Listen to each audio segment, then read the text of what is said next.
쪽 정도에 있습니다. 사도행전 2장 1절부터 13절까지 말씀을 제가 받들어 읽겠습니다. 오순절 날이 이미 이름에 그들이 다 같이 한 곳에 모였더니 호련히 하늘로부터 급하고 강한 바람 같은 소리가 있어 그들이 앉은 온 집에 가득하며 마치 불의 혀처럼 갈라지는 것들이 그들에게 보여 각 사람 위에 하나씩 임하여 있더니 그들이 다 성령의 충만함을 받고 성령이 말하게 하심을 따라 다른 언어들로 말하기를 시작하니라.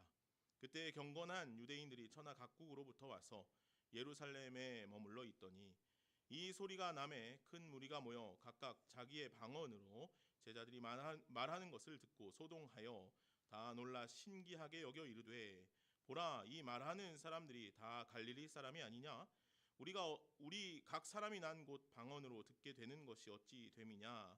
우리는 바데인, 메데인과 엘람인과 또 메소포다미아, 유대와 갑바도기니아, 본도와 아시아, 부르기아와 밤빌리아, 애굽과 및 구레네에 가까운 리비아 여러 지방에 사는 사람들과 로마로부터 온 나그네 곧 유대인과 유대교회에 들어온 사람들과 그레데인과 아라비아인들이라 우리가 다 우리의 각 언어로 하나님의 큰 일 말함을 듣는도다 하고 다 놀라며 당황하여 서로 이르되 이 어찌 된 일이냐 하며 또 어떤 이들은 조롱하여 이르되 그들이 새 술에 취하였다 하더라. 아멘. 하나님의 말씀입니다. 오늘은 성령 강림 주일입니다. 성령 강림 주일은 오순절 마가의 다락방에 모인 120여 명의 제자들에게 주님께서 약속하신 성령의 임재를 기념하는 주일입니다. 그런 절기입니다. 이스라엘 백성들이 지킨 중요한 3대 절기가 있습니다. 이 절기 중에 하나가 바로 오순절입니다.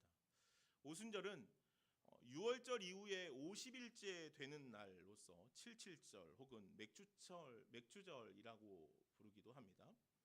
유월절은 우리가 잘 알고 있듯이 하나님의 백성들이 애굽 땅에서 해방된 날을 기념하는 절기입니다. 또한 오순절은 약속의 땅을 소유한 것을 기념하는 축제 절기이기도 합니다. 때문에 오순절은 기쁨과 감사가 넘치는 축제의 날이기도 하고 그리고 이 축제의 날에 주님께서 약속을 기다리며 사모하는 이들에게 성령의 충만함을 부어주신 날이기도 합니다. 그래서 우리는 이 날을 성령 강림 주일이라 그렇게 부르기도 합니다. 오늘 본문의 말씀은 예수님께서 제자들을 떠나시고 난 후에 제자들이 예수님의 말씀대로 예루살렘을 떠나지 않고 모여서 주님께서 약속하신 것을 기다리며 기도할 때 일어난 성령의 역사에 대한 이야기입니다. 제자들이 약속의 말씀을 사모하며 함께 모여서 기도했습니다. 그러던 중에 오순절 날이 되었고 주님께서 약속하신 대로 그곳에 성령이 부어졌습니다. 앞서 말씀드린 대로 오순절 날은 이스라엘 백성들, 특히 이 유대교 안에서는 축제의 날이었습니다. 왜냐하면 하나님의 약속의 말씀이 이루어진 날, 이루어진 절기, 이루어진 때를 기념하며 기뻐하는 축제의 날이었기 때문입니다. 하나님의 약속의 땅 가나안에서 하나님께서 주신 은혜들을 누리는 그런 축복을 나누던 절기가 바로 오순절이었습니다. 오늘 이 오순절 기간에 제자들은 마가의 다락방에 모여 있었습니다. 그들은 여러 가지 복잡한 마음들이 있었을지 모르겠습니다. 예수님의 죽으심, 예수님의 부활, 또 그들 가운데 실패와 상처, 아픔, 어려움들, 또 여전히 세상에 사회적으로 고립되어 있고 더 이상 나아갈 힘이 없는 그런 제자들의 모습, 그렇게 여러 가지 겹겹이 쌓인 마음들이 모여서 이 마가의 다락방 안에 모여 있었던 것입니다. 물론 그러한 마음들이 있었지만 그들은 주님의 약속의 말씀대로 주님께서 말씀하신 대로 그들은 그곳에 모여 함께 약속의 말씀을 기다렸습니다. 그리고 기도하였습니다. 한번 생각해 보십시오. 예루살렘 안에는 지금 그 축제의 날들이 막 일어나고 있습니다. 많은 사람들은 이 디아스포라 되었던 그 흩어져 있던 많은 유대인들, 많은 이스라엘 백성들이 예루살렘에 모여왔습니다. 모여서 많은 사람들이 이제 축제의 시간들, 기쁨의 시간들을 막 보내고 있습니다. 그런데 한편 이 다락방에 모인 사람들은 그곳에서 어둡고 힘겨운 시간들 안에서 주님의 약속의 말씀들을 기다리고 있었다는 것입니다. 그러한 때 오늘 오순절 날 오늘 말씀에 있는 것처럼 다 같이 한 곳에 모여 있을 때 그곳에 강한 성령의 역사가 일어나게 되었다는 것입니다. 오늘 2절 3절 말씀인데 우리 말씀을 같이 한번 다시 보겠습니다. 우리 말씀을 2절 3절 같이 한번 읽어볼까요? 시작. 호련히 하늘로부터 급하고 강한 바람 같은 소리가 있어 마치 불의 혀처럼 갈라지는 것들이 그들에게 보여 각 사람 위에 하나씩 임하여 있더니. 아멘. 마가의 다락방에 모여있던 이들 가운데 아주 놀라운 이 현상들이 일어나기 시작한 것이죠. 말씀에 있는 것처럼 급하고 강한 바람 같은 소리가 그들 가운데 일어나게 되었습니다. 그 소리가 이 120여 명의 사람들이 모여있는 마가의 다락방 안에 가득했다라고 그렇게 기록하고 있죠. 또 이어서 마치 불의 혀처럼 갈라지는 것들이 그들에게 보였다는 것입니다. 그렇죠? 그래서 각 사람 위에 그 불이 혀처럼 갈라지는 그 놀라운 현상들이 각 사람의 위에 임하여 있었다는 겁니다. 말씀을 보시죠. 각 사람 위에 하나씩 임하여 있었다는 것입니다. 그러니까 이 120여 명의 사람들이 모여 있지 않습니까? 상상 한번 해보시죠. 120여 명의 사람들이 모여 있는데 그곳은 사실은 처음 말씀드린 것처럼 바깥 세상은 지금 막 환호와 축제의 장이 막 열리고 있지만 이 마가의 다락방은 사실 아주 어둡고 힘겨운 그런 상황이었습니다. 그런데 갑자기 성령의 역사가 그곳에 일어나게 되었고 각 사람의 머리 위에 불이 혀같이 갈라지는 것들, 그러니까 이 현상이 정확하게 어떤 것인지는 모르지만 불이 혀같이 갈라진다는 이런 이 말씀을 통해서 우리가 그냥 유추할 수 있는 것은 놀라운 어떤 불길 같은 것들이 일어난 것입니다. 불길 같은 것들이 어두움 가운데 모여 기도하고 있던 이들 가운데. 그렇죠? 근데 이것이 그냥 하나만 있는 것이 아니라 어떻습니까? 각 사람 머리 위에 하나씩 하나씩 다 있었다는, 각 사람 위에 하나씩 임하였다는 거예요. 그러니까 120여 명의 사람들이 모여 있는데 120여 개의 불길들이 머리 위에 막 이제 일어나고 있는 것이죠. 한번 상상해 보십시오. 어둡던 곳, 침체되어 있던 그곳, 상대적으로 밖은 지금 막 축제의 장이 벌어지고 있지만 상대적으로 이 마가의 다락방 안은 지금 얼마나 이제 어둡습니까? 우울합니까? 그죠?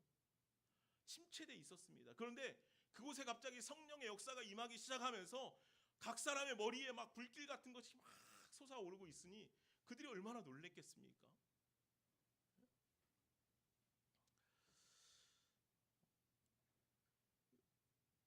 아마도 참 놀라운 광경들이 그들 가운데 펼쳐지고 있었던 것이죠. 그러나 정말로 새롭고 놀라운 것은 오늘 본문 4절이 전하고 있는 이 말씀인 것 같습니다. 저는 4절 말씀도 같이 한번 읽어보실까요? 그들이 다 성령의 충만함을 받고 성령이 말하게 하심을 따라 다른 언어들로 말하기를 시작하니라. 아멘. 그들이 다 성령의 충만함을 받았습니다. 이제 그들이 성령의 충만함을 받았대요. 그리고 성령의 말하게 하심을 따라서 다른 언어들로 말하기 시작했다는 거예요.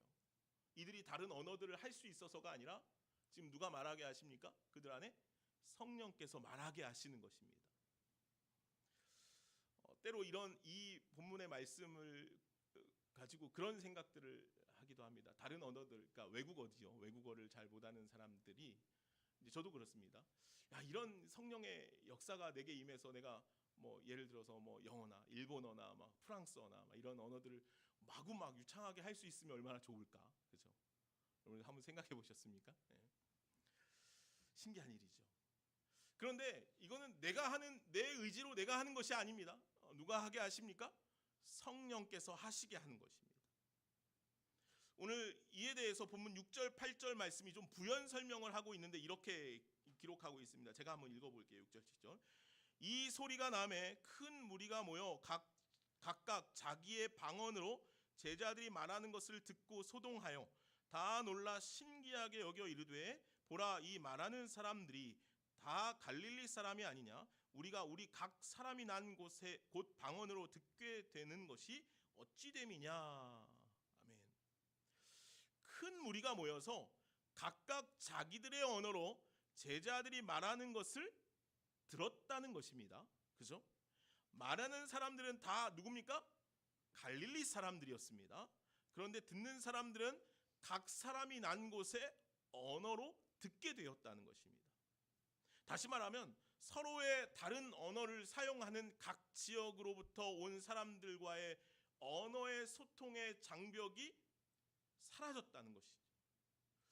이것이 정말 놀라운 일이라는 것입니다. 오순절 성령 강림 사건을 통해서 일어난 놀라운 일은 무엇이냐면 언어의 장벽이 무너졌다는 거예요. 언어의 장벽이.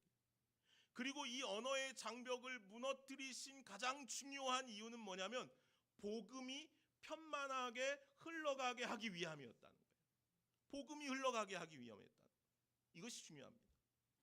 이제 성령의 충만함을 받은 제자들이 복음의 말씀을 선포할 때 그 말씀을 듣는 이들은 각각의 언어로 듣고 그 말씀이 깨달아지는 놀라운 역사가 그들 가운데 일어나게 되었다는 것이죠.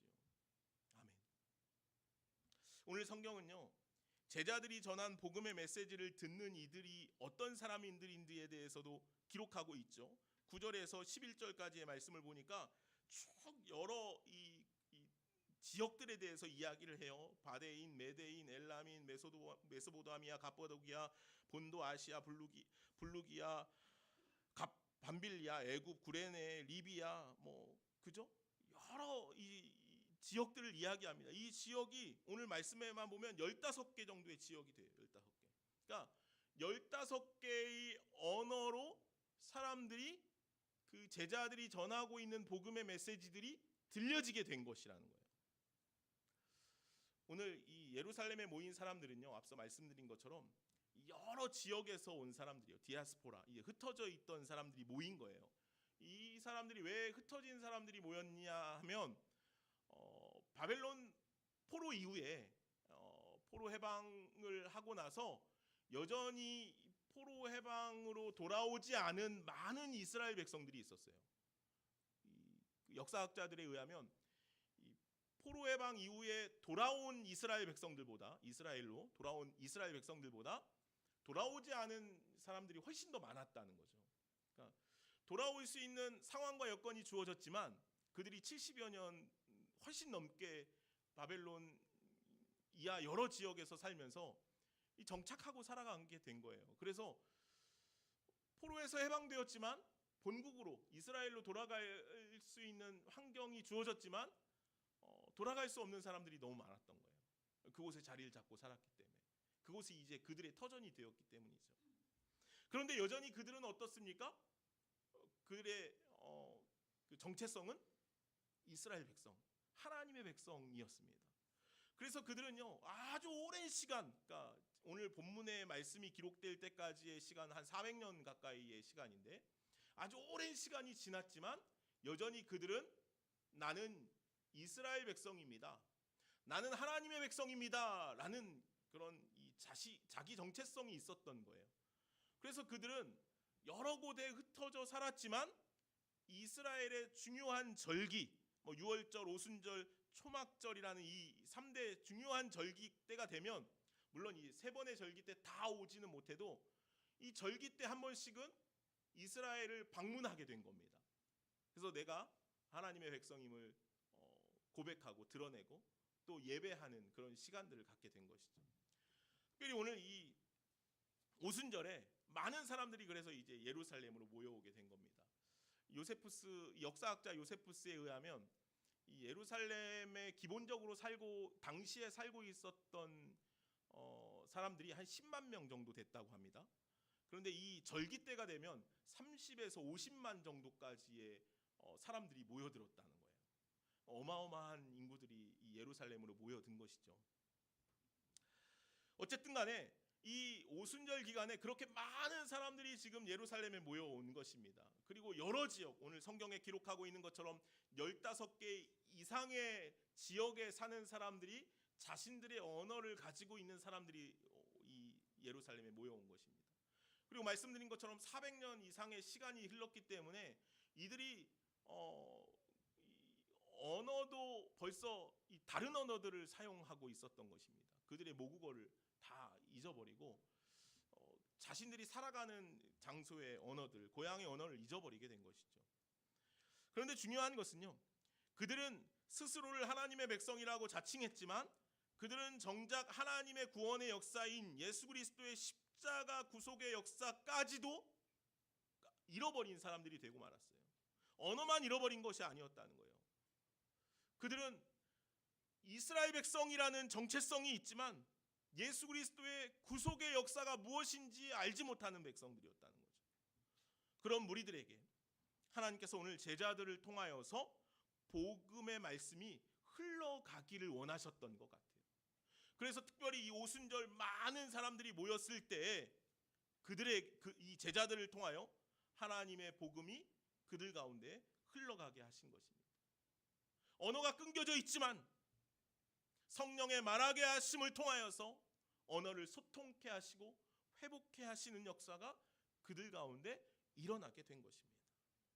이처럼 성령 감림 사건을 통해서 끊어졌던 하나님과의 소통, 언어의 불통으로 인한 복음의 단절이 회복되는 놀라운 역사가 오늘 오순절 성령 강림 사건을 통하여서 일어나게 되었다는 것이죠.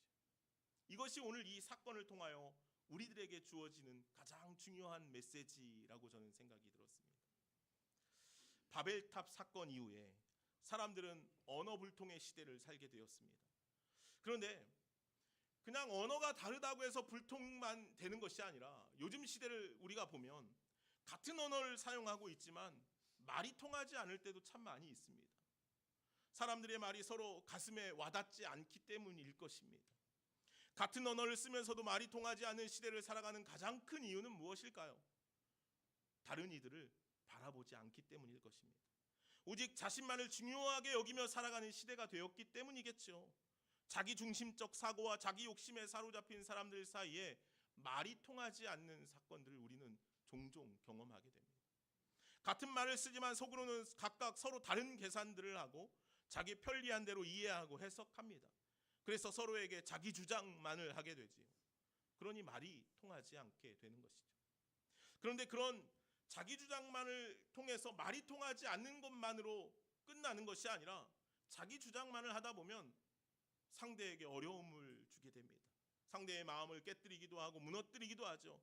그래야만 자기 주장이 통한다라고 생각하기 때문일지도 모르겠습니다. 그러나 오늘 성령의 역사는 그런 우리들 가운데 말이 통하는 은혜를 허락하여 주신다는 사실을 기억하시기 바랍니다.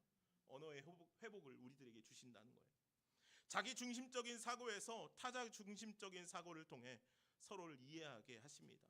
뿐만 아니라 하나님의 긍휼의 은혜로 서로를 귀하고 아름답게 바라보게 하신다는 거예요. 성령의 충만함은 그렇게 하나님의 은혜를 흘려보내 주신다는 것이죠. 오늘 오순절 성령 강림 사건을 통해서 오늘 우리들 가운데 이 은혜가 충만히 회복되어질 수 있기를 간절히 소망합니다. 어느 목사님이 누가복음 10장에 나오는 이 선한 사마리아인의 비유를 가지고 아이들에게 말씀을 전하고 있었습니다. 그러다가 아이들에게 이렇게 물어봤다고 합니다. 사마리아 사람은 왜 강도 만난 사람을 도와주었을까? 여러분, 왜 이 사마리아 사람이 강도 만난 사람을 도와줬겠습니까? 이렇게 질문하니까 이 한 어린아이가 이렇게 대답했다고 합니다. 자세히 보니까 잘 아는 사람이었나 보지요. 이렇게 대답했답니다. 그래서 모두가 다 웃었답니다. 그런데 이 목사님이 나중에 곰곰이 생각해 보니까 그게 참 중요한 이야기였다는 겁니다. 고통당하는 사람이 나와 무관한 사람이 아니라 나에게 중요하고 잘 아는 사람이라고 생각될 때에 비로소 그 사람을 도울 수 있다는 거예요. 그렇죠? 오늘 우리도 그렇지 않습니까? 그런데 나와 무관한 사람이 나에게 중요한 사람이 되고 나와 잘 아는 사람이 되는 길은 오직 성령의 역사를 통해서만 가능하다는 거예요. 오늘 말씀은 우리들에게 그것을 이야기하고 있는 것 같아요. 오늘 말씀에 있는 것처럼 15개 이상의 많은 다른 지역, 다른 언어를 사용하고 있는 사람들하고 한 민족이라고 무슨 소통을 할 수 있겠습니까?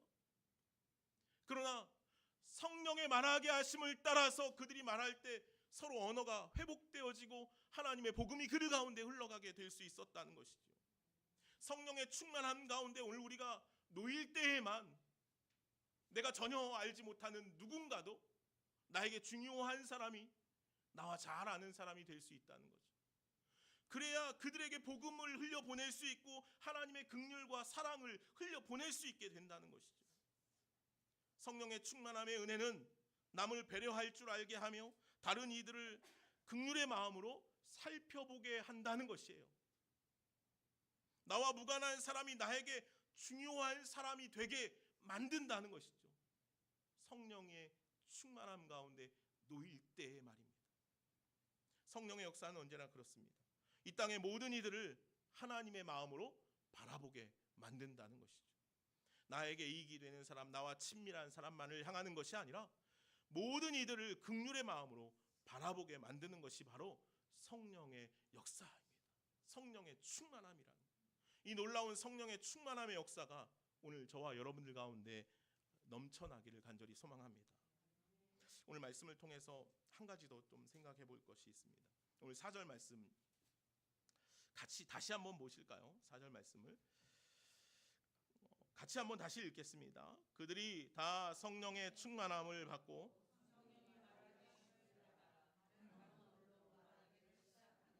아멘. 그들이 다 성령의 충만함을 받고 난 뒤에 일어난 일들, 즉 성령의 역사에 대한 표징이 무엇인지에 대해서 오늘 말씀하고 있습니다. 그것이 무엇입니까? 성령의 말하게 하심을 따라 다른 언어들로 말하게 하였다는 거예요. 그죠? 네. 성령의 충만함을 받은 이들은요, 성령의 말하게 하심을 따라서 말한다는 거예요. 너무 당연하지 않습니까? 근데 너무 중요한 거예요, 이게. 성령의 말하게 하심을 따라 다른 언어로 말한다는 것은 단지 어떤 방언이나 뭐 이런 것을 의미하는 것이 아닙니다. 이는 성령의 충만한 가운데 살아가는 이들은 성령의 말하게 하심을 따라 다른 언어, 즉 여러 가지 언어로 복음을 전하며 살아가게 된다는 거예요.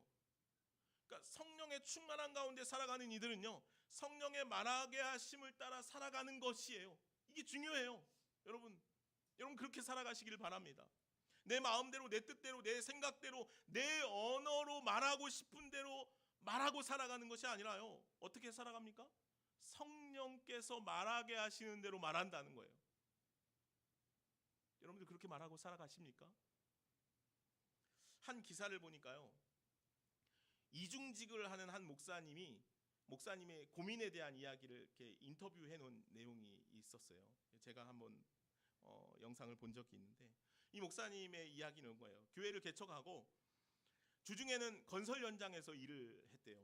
그리고 주말에는 이제 교회 사역을 하게 된 것입니다. 요즘 이 이중직을 하는 목사님들이 굉장히 많습니다.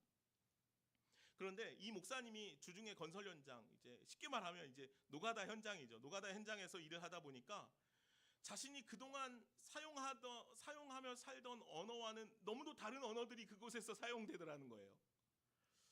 처음에는 그렇지 않았는데 이 시간이 흐르면서 자신도 자연스럽게 그 현장의 언어들이 몸에 배기 시작했대요. 그런데 그곳에서 사용하는 언어가 교회에서 사용하는 언어와는 너무도 달랐다는 거죠. 힘들었다는 거예요. 자신도 모르게 교회에서, 그런데 이제 그것이 자연스러워지다 보니까 어느새 자신도 모르게 교회에서 이 노가다 현장에서 쓰던 언어들을 막 쓰더라는 거예요, 자신이. 그래서 그것을 구분하고 정제하는 것이 너무 힘들었다라는 이야기, 인터뷰를 하는 것을 보았습니다. 저는 그 기사 내용에서 말하는 목사님의 말이 100% 동의가 되지는 않습니다만, 그러나 그런 어려움들이 충분히 생겨날 수 있다는 것이죠. 이것이 오늘 이 땅을 살아가는 그리스도인들의 고민이기도 할 것입니다. 세상에서 사용되는 언어와 교회에서 사용되는 언어들이 많이 다를 때가 있죠. 그리고 우리는 굉장히 현명하고 똑똑해서 교회에서 사용하는 언어와 세상에서 사용하는 언어를 충분히 구분하면서 살아가기도 해요. 잘하는 것인지는 모르겠지만, 세상에서는 거친 언어, 투박하고 상처나기 쉬운 언어들을 우리가 아주 잘 사용하죠. 여러분 그렇지 않습니까? 반대로 교회에서는 어떻습니까? 그와는 다른 언어들을 우리가 사용해요. 상냥하고 부드러운 언어들을 사용하죠. 내가 마치 아주 훌륭한 그리스도인인 것처럼 그런 언어들을 우리가 잘 사용합니다. 그런데 저는 이런 이야기를 생각하면서 너무 다른 삶이 너무 이중적이지 않은가 하는 생각을 하기도 하지만 동시에 그런데 우리의 언어들이 요즘은 교회에서도 너무 구분이 되지 않는 언어들을 사용하고 있는 것은 아닌가 하는 생각도 들었습니다. 물론 교회 안팎의 언어가 다른 이중적인 언어를 사용하는 것이 당연하다고 말하는 것은 아닙니다. 그러나 우리의 언어가 구별될 필요는 있다는 것이죠. 하나님께서 이스라엘 백성들을 출애굽시키실 때 애굽과 고센을 구별하셨듯이 하나님의 은혜의 장막 안에 사는 사람들의 모습은 달라야 한다는 거예요. 물론 그 모습이 세상 안에서도 동일하게 흘러가야 하는 것이지만 교회 안에서 먼저 우리들의 언어 생활이 좀 바뀌어야 한다는 것이죠. 성령의 말하게 하심을 따라서 우리의 언어 생활을 바꾸며 살아갈 수 있는 저와 여러분들이 되어야 하겠다는 것입니다. 내가 지금 교회에서 사용하는 언어들이 어떤 언어들인가? 내가 세상에서 살아갈 때 쓰는 언어들이 어떤 언어들인가? 먼저 자연스럽게 교회 안에서 성령의 말하게 하심을 따라서 말하며 살아갈 수 있는 저와 여러분들이 되기를 간절히 소망합니다. 그렇게 우리의 언어들이 주님의 언어로 바뀔 때, 생명의 언어로 바뀌어 갈 때 세상 안에서도 우리가 그 언어, 생명의 언어, 성령의 말하게 하심을 따라 말하며 살아가는 저와 여러분들이 되어질 줄로 믿습니다. 그래서 오늘 말씀을 통해서 이 성령 강림 주일, 오늘 이 주일을 통해서 우리가 몇 가지 다짐하고 결단했으면 좋겠습니다. 우리가 교회 안에서 좀 아름다운 언어들을 사용했으면 좋겠습니다.